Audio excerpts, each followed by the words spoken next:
Good morning. So it's September 13th here in Rusty, Rhode Island. So yesterday morning I was working on the 48, doing the brakes, and driver's side did fine, but when I went to pull the passenger side off, it wound up wouldn't come off.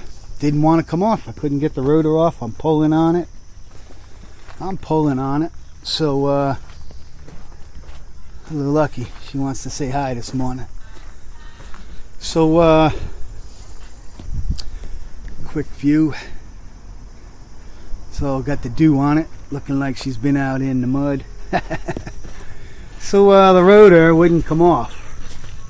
Put the puller on it, and the first thing that ended up happening was I ended up breaking it.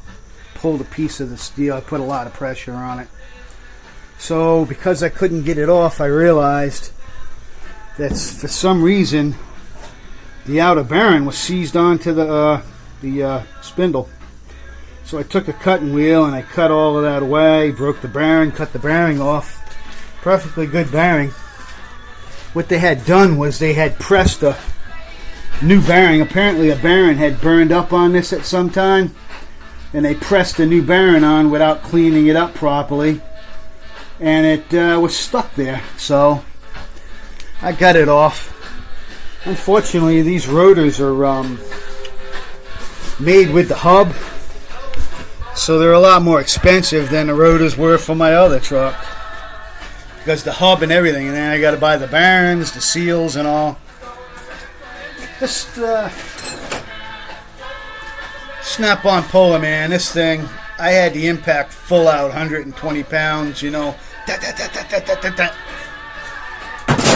All of a sudden, that piece of cast iron from the edge of the road went, boom, went over, hit the wall. I never get. When I was in the Army, we were pulling a tire off of a road grader with a tool. And they have it's like the English cars, you have like one big nut that holds the wheel on. So you take that nut off, you put the threaded rods into the rim, and you're turning it with the big 1-inch impact. And the kid wouldn't turn with a 1-inch impact, so then we tried using a huge breaker bar with a tent pole and went jumping on it. And one of the rods broke and went poop and stuck into a cement wall, a cinder block wall. Went through one of the outer portion of the cinder block. You got to be careful, man. You really got to be careful. I don't want to be having the ambulance show up, so I'm usually very cautious. Out from Rusty, Rhode Island. When I think about the time I spent in the Army, and guess lucky I learned safety when I was in school, because their tools were pretty bad back when I was there. Sad sack Army. Later, guys.